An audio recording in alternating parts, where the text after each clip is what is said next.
The supply chain breakdown is causing a lot of the inflation we see.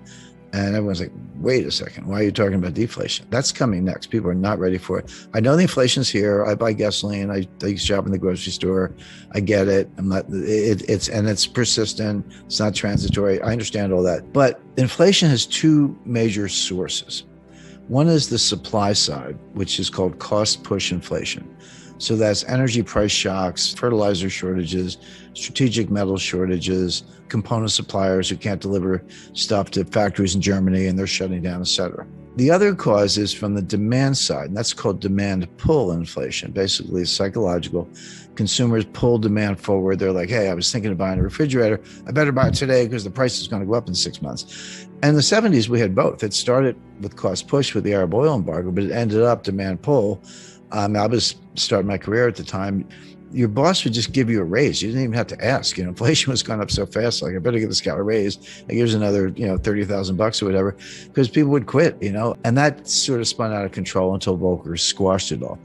Right now, we do not have demand pull inflation. We do have cost push inflation. The difference is hugely important because cost push inflation from the supply side, it's real, prices go up, but it's self-negating. The old saying that, the cure for higher oil prices is higher oil prices, because when they get too high, people stop driving. They shut down various activities.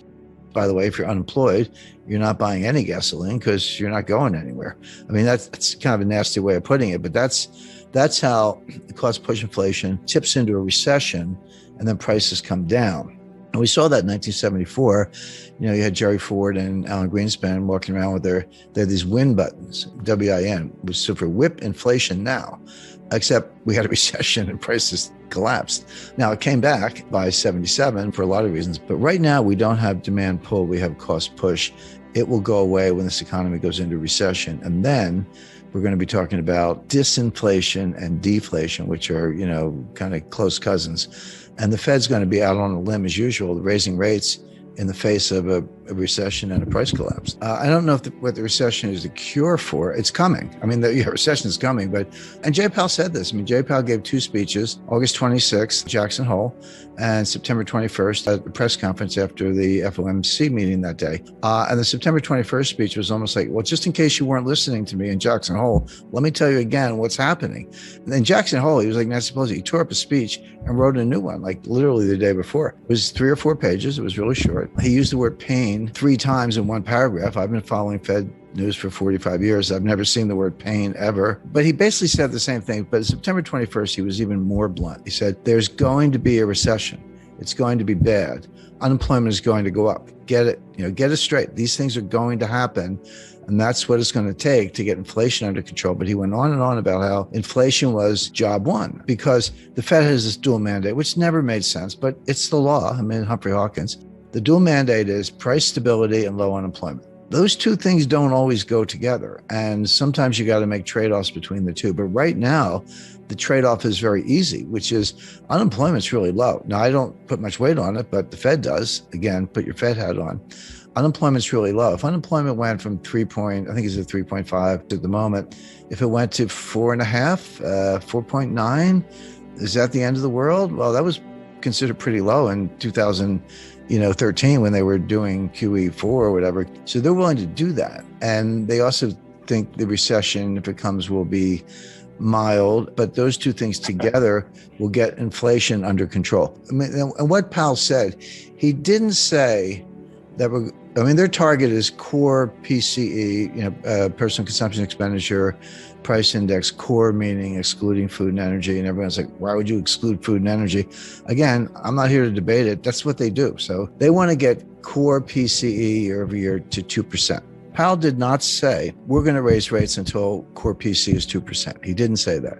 What he said was, we're going to raise rates until it's acting in a restrictive way on inflation, and inflation will come down on its own because rates will be high enough to cause that. At which point we, the Fed, will pause.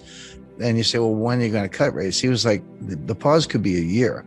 So you're talking, forget this Fed pivot nonsense. I mean, you're talking 2024, if then, before they cut rates. It's like I remember in Vietnam, the old saying, we had to destroy the village to save it. We have to destroy the economy to save it. This is the latest in a long string of Fed blunders since 1913 seems to be their specialty, but that's what they're doing.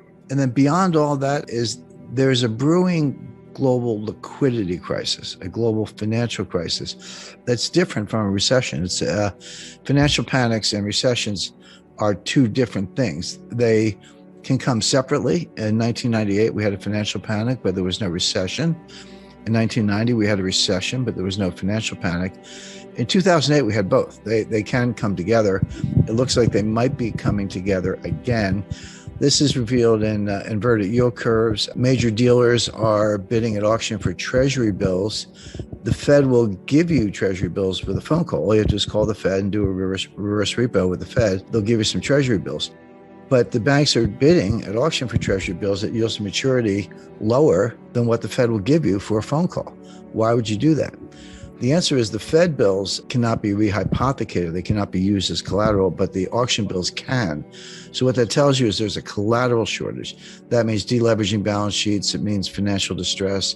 And we also see it not just in the treasury yield curve, which is inverted from right now 6 months to 10 years, but also the euro-dollar futures curve, which is even more troubling. It's not unprecedented, but it is rare, and it's not a good sign.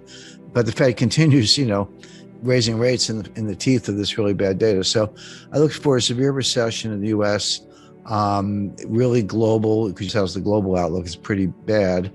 And then on top of that, possibly a global financial liquidity crisis worse than 2008. They could at least pause now, or maybe even cut rates.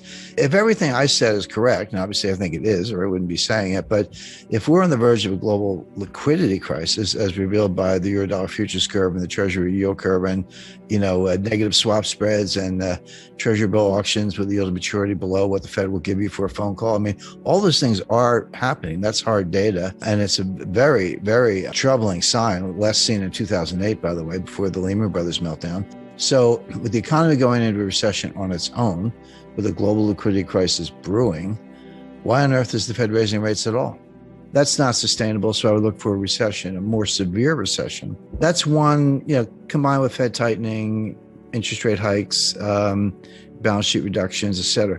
That's one whole vector, and I wouldn't put any weight on a low unemployment rate. It ignores labor force participation rate, which is awful.